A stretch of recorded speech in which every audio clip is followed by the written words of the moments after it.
It was the kind of winter night that felt endless, the kind that seeped into your bones and made every breath sting like glass. Snow drifted down in slow, quiet spirals, soft enough to look beautiful, cruel enough to steal warmth from anyone unlucky enough to be outside too long. The bus stop sat under a flickering streetlight, its metal bench cold and unforgiving. That was where Lily sat, barefoot, her thin beige dress soaked at the hem, her hands wrapped around her knees as if she could hold herself together by force alone. She was 26 years old and felt 100. Just a year ago, she had an apartment, a job at a daycare, dreams of becoming a teacher. Then her mother died after a long illness, the rent piled up, the job disappeared when the daycare shut down, and the friends she thought would always answer her calls slowly stopped picking up. One bad month turned into three turned into 6, and now here she was, invisible to the world rushing past her, counting breaths and praying the next bus would be warm enough to numb the pain in her feet. She didn't cry anymore. Tears wasted energy, and energy was something she could no longer afford. She stared at the snow-covered pavement, thinking only of survival, when a tiny pair of boots stepped into her view. Lily looked up, startled. A little girl, no more than 3 years old, stood in front of her, bundled in a red coat that was almost too bright for such a dark night. A gray knit hat with a pom-pom slipped slightly over her eyes, and her cheeks were pink from the cold. In her small hands, she held a crumpled brown paper bag.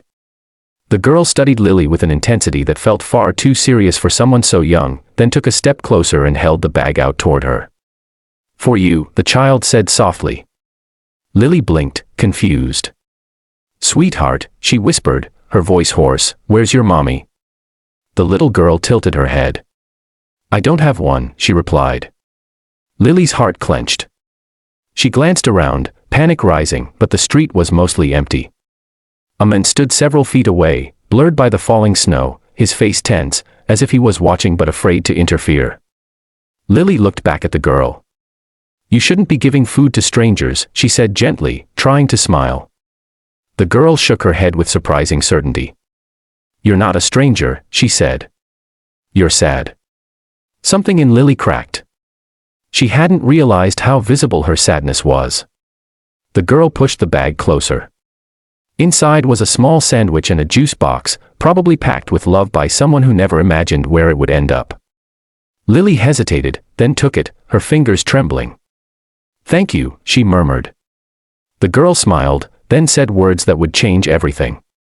"You need a home," she said plainly, as if stating a fact. Lily swallowed. "Yes," she admitted. "I guess I do." The girl nodded once, satisfied, then added, "And I need a mommy." The world seemed to stop. Snow hung in the air, the noise of the city faded, and Lily felt as if she'd been struck by lightning. "What?" she breathed. The little girl pointed at herself. "I don't have a mommy," she repeated. "My daddy says she went to heaven. He tries, but he's always tired. You look like you could be my mommy." Lily didn't know whether to laugh or cry. She looked toward the man in the background, and he stepped forward slowly, his face lined with exhaustion and something like hope. "I'm sorry," he said quickly. "She talks to everyone." "She doesn't mean, it's okay," Lily interrupted, though her heart was pounding. The man knelt beside his daughter. "I'm Mark," he said. "Her name is Emma." Emma beamed, clearly proud of herself. Mark sighed. "Her mother passed away 2 years ago. It's just been the two of us since." "She's very observant." Lily nodded, unable to find words. Emma tugged at Lily's sleeve. "If you were my mommy," she said seriously, "you wouldn't be cold anymore. We have blankets." Lily felt tears finally spill over. She turned her face away, ashamed, but Emma reached out and wiped a tear with her mitten. "Don't cry," she said. "You can come home with us." Mark froze. "Emma," he said softly, "we don't invite strangers home."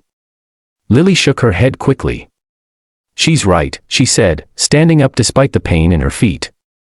"I appreciate the kindness, but, Daddy," Emma interrupted, "you always say when someone needs help, we help."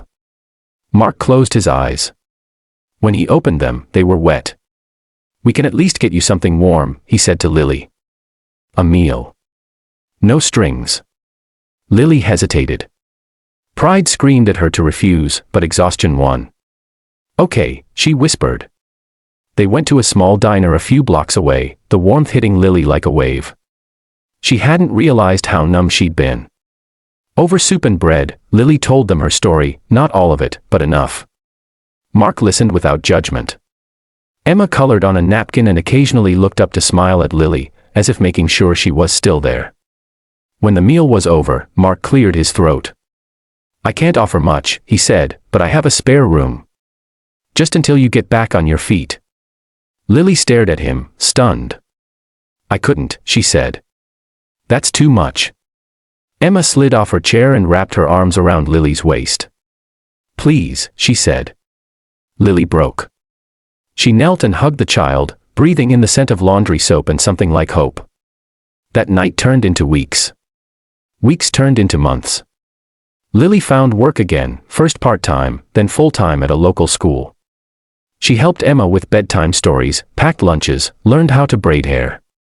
Mark watched it all with quiet gratitude. Somewhere between snowy mornings and shared laughter, Lily realized she wasn't just staying anymore, she belonged.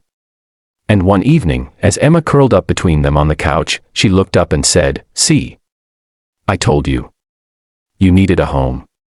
And I needed a mommy." If this story touched your heart, remember that sometimes the smallest voices carry the biggest miracles. Subscribe to the channel for more powerful stories that remind us kindness can change a life, sometimes in a single, unforgettable moment.